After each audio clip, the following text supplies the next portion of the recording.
अभिनंदन और स्वागत करता हूं कि आप सबने हमारी इस रैली को इतना समर्थन और आशीर्वाद दिया कि जब हम यहां से जैसलमेर से जयपुर तक जाएंगे तो मुझे लगता है रास्ते में आप लोग जिस तरीके से हमारे उत्साह को बढ़ाएंगे, हम एक नई क्रांति नशे के खिलाफ जो है अवतरित करेंगे। आप सभी का आभार। हमारे बीच में बहुत ही सम्मान्य नेता श्री हरीश चौधरी जी, आपका बहुत बहुत आभार, धन्यवाद।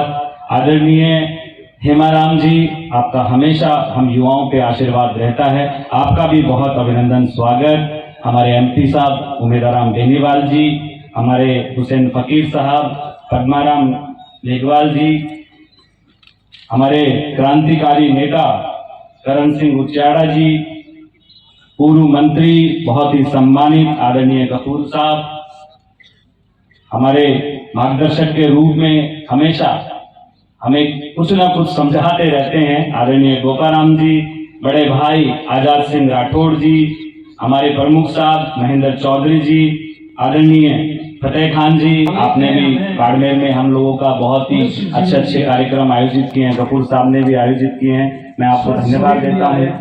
जानब खान जी, मुराद फकीर जी, हमारी बहन समा बानो जी, जो कि हमेशा महिलाओं के लिए और बालिका एजुकेशन पे आप काम कर रही है, उसके लिए भी मैं बहुत सारा धन्यवाद देता हूं आपको।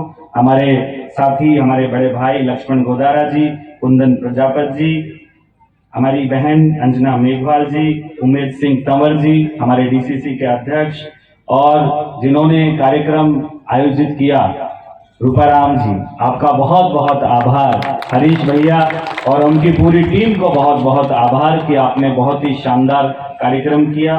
साथ ही हमारे जसवंत सिंह जी, मेरे एनएसयूआई के उपाध्यक्ष, सचिव, महासचिव, जिला अध्यक्ष, पूर्व जिला अध्यक्ष, तमाम एनएसयूआई के कार्यकर्ताओं का भी मैं बहुत अभिनंदन स्वागत करता हूं कि आपने इस क्रांतिकारी मुहिम में एनएसयूआई के बैनर तले मजबूत होके, एकत्रित होके जो आपने ये साहस किया है कि नशे के खिलाफ हम लोग मजबूती से लड़ेंगे, मैं इसके लिए बहुत बहुत साधुवाद और धन्यवाद देता हूं।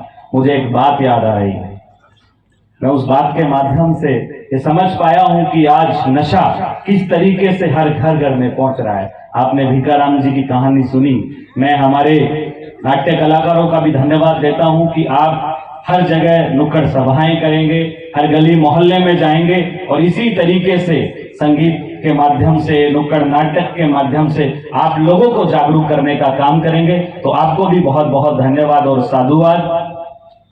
एक पंक्ति मुझे याद आ रही है कि जलते घर को देखने वालों, फूस का छप्पर आपका है, आग के पीछे तेज हवा है, अगला मुकद्दर आपका है, उसके कत्ल पे मैं चुप था, मेरा नंबर अब आया, तुम्हारे कत्ल पे मैं चुप हूं, अगला नंबर आपका है। नंबर सबका आएगा। आग ऐसी फैली हुई है इस देश के अंदर, इस राजस्थान प्रदेश के अंदर, कि आज युवा स्कूल से लेके कॉलेज, यूनिवर्सिटी तक हर गली के अंदर नशा बिक रहा है। हम बात करते हैं मेडिकल कॉलेजेस की। इस धरती पे अगर भगवान का रूप किसी को कहा गया, वो डॉक्टर को कहा गया है। जब आप सोचिए इन मेडिकल यूनिवर्सिटियों के अंदर नशा बिकेगा, ये मेडिकल के विद्यार्थी अगर नशा करेंगे और कल को ये नशा करके किसी का ऑपरेशन कर दिए तो क्या होगा, आप सोच और समझ सकते हैं। आज आए दिन अखबारों के अंदर हम लोग पढ़ते हैं, किसी के पेट में कैंची छुप गई, किसी के पेट में सुई धागा छोड़ दिया, किसी की नस गलत काट दी। वो कौन है?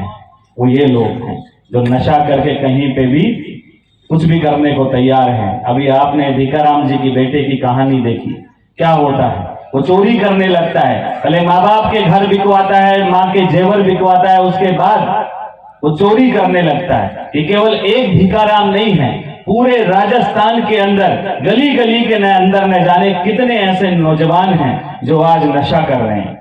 आज जैसलमेर, बाड़मेर, बालोतरा हम लोग जोधपुर, पाली, ब्यावर, अजमेर की बात करें, हमने ये यात्रा का जो है शुभारंभ इसीलिए किया कि हम एक संदेश दे पाए कि हमने राजस्थान की सरहद से शुरुआत करी और राजधानी तक हम पहुंचे, लोगों से मिले, उनसे बातचीत की, उनकी पीड़ा सुनी और सरकार के समक्ष हम आपकी पीड़ाओं को लेके जाएंगे। हम बात करेंगे, आदरणीय हरीश जी यहाँ बैठे हैं, इनके माध्यम से सदन में आपकी पीड़ाओं को उठाएंगे और आपकी समस्याओं पे काम करने का प्रयास भी करेंगे।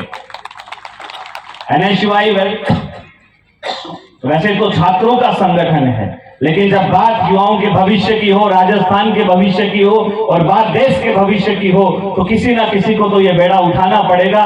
तो हमने सोचा कि हमारा छात्रों का संगठन है, क्यों ना छात्रों को सड़कों पे उतारा जाए और छात्रों के हितों के लिए लड़ाई लड़ी जाए। नशा एक गंभीर बीमारी है, लेकिन इसके साथ साथ और भी हमारी कुछ मांगे हैं। हमने बात करी है पेपर लीक की। जिस तरीके से आज हम लोग देख रहे हैं कि एक गरीब का बेटा शहर में पढ़ने जाता है, वो बाप लोन लेता है, अपना घर गिरवी रखता है, लेकिन वो बेटा मेहनत मजदूरी करता है, बाप मेहनत मजदूरी करता है और बेटा वहां पढ़ता है। वो बहुत अच्छी मेहनत भी करता है, अच्छे से अच्छी कोचिंग में पढ़ता है, लेकिन जब उसको पता चलता है कि किसी माफिया ने, किसी शिक्षा के बाजारीकरण वाले व्यक्ति ने उसके पेपर को बेच दिया है 30-35 लाख रुपए में, तो मेहनत करने वाला स्टूडेंट अंत में क्या करता है? वो डिप्रेशन में आ जाता है। वो अपने घर आता है तो देखता है कि पिताजी किस्से नहीं चुका पा रहे हैं, घर पे ट्रैक्टर है उसको उठा ले गए हैं, मकान गिरवी रखा पड़ा है, खेत में फसल हो नहीं रही है क्योंकि जमीन में पानी नहीं है। ऐसे में क्या होता है? बच्चा सुसाइड की तरफ भागता, वो डिप्रेशन में आ जाता है कि मेरी कहां गलती थी, मैंने मेहनत की। बाप कहता है कि मैंने मेहनत की, इसको पढ़ाने में कोई कसर नहीं छोड़ी, तो बच्चा भी ये कहता है कि पिताजी मेरी भी कोई गलती नहीं थी, मैंने जी जान से मेहनत करी और एक अच्छी पढ़ाई करी। लेकिन न जाने वो कौन लोग थे जिन्होंने हमारे भविष्य को बेच दिया। आप देखिए किस तरीके से पेपर सेट करने वाले व्यक्ति जो है पेपर बेच रहे हैं। हमने मुहिम चलाई, इसके खिलाफ NSUI मजबूती से लड़ेगी। हम लोगों ने अभी एक बहुत बड़ा मुद्दा उठाया जयपुर में। आज जिस तरीके से कोचिंग माफियाओं ने कब्जा किया हुआ है, आज जैसलमेर का बच्चा अगर जयपुर में RS की तैयारी करने जाता है तो 1 साल का खर्चा कम से कम 5 से 7 लाख रुपए का होता है। शिक्षा को बहुत महंगी कर दिया गया है। हरीश जी यहाँ बैठे हैं, रूपाराम जी, गोपाराम जी, कपूर साहब यहाँ बैठे हैं। मैं आप लोगों से निवेदन करूंगा कि आप लोग एक मजबूती से हमारी इस मुहिम को समर्थन करो कि शिक्षा का जो है व्यापारीकरण रोका जाए, शिक्षा का एक स्ट्रक्चर तय किया जाए, सरकार एक स्ट्रक्चर तय करे कि अमीर हो चाहे गरीब हो, शिक्षा जो भी कोचिंग करता है उसकी इतनी ही फीस होनी चाहिए। अगर ये स्ट्रक्चर तय होगा तो बहुत सारे नौजवानों को जो है अच्छी शिक्षा प्राप्त होगी। साथ ही हमने जो आज मारवाड़ का सबसे बड़ा आंदोलन है, खेजड़ी बचाओ आंदोलन का भी हमने समर्थन किया है, क्योंकि पर्यावरण प्रकृति हमारी माँ है। हम लोग प्रत्येक दिन उठ के इस प्रकृति को प्रणाम करते हैं। तो हमारी यात्रा की जो शुरुआत होगी वो 5 खेजड़ी के पेड़ों से होगी। हम प्रतिदिन जब शुरुआत करेंगे इस यात्रा की तो हम 5 खेजड़ी के वृक्ष पौधे लगाएंगे, उनका ट्री गार्ड लगाएंगे और एक व्यक्ति को जिम्मेदारी लेके जाएंगे कि इनको पालने पोसने की जिम्मेदारी आपकी है, ताकि हमारा भी एक संदेश जाए। हमारी यात्रा के अंदर बहुत सारी ऐसी चीजें करने वाले हैं जो हमें और समाज को एक संदेश देगी। बहुत सारे अवेयरनेस के, नशे के हों चाहे डिप्रेशन के हों, मनोवैज्ञानिक रूप से कोई भी, हम करियर काउंसलिंग को लेकर बहुत सारी ऐसी चीजें करने वाले हैं जो गांव में जाएंगे, नुक्कड़ सभाएं करेंगे, रात्रि चौपाल करेंगे, लेकिन वो तब सफल हो पाएगा जब हम उन चीजों पे अमल कर पाएंगे। तो हम पूरे तरीके से तैयार हैं, हमारी पूरी टीम तैयार है। हमने टी-शर्ट और पजामा पहन लिया है। अब जो भी संघर्ष है वो हम पूरा करने के तैयार हैं। इस दोपहर की धूप में भी और सुबह की ठंड में और शाम की ठंड में भी NSUI के कार्यकर्ता मजबूती से खड़ा रहेगा और इस नशे के खिलाफ मजबूती से लड़ाई लड़ेगा।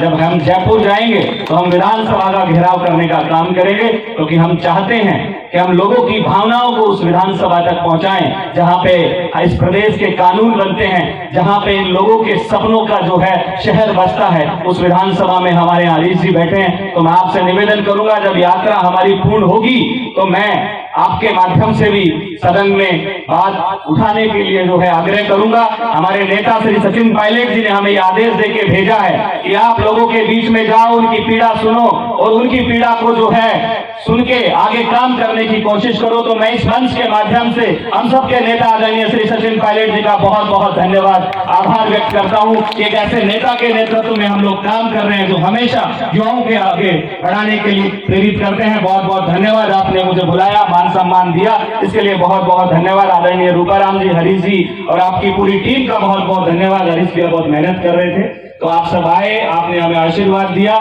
बहुत बहुत आभार। जय हिंद, जय भारत, नमस्कार।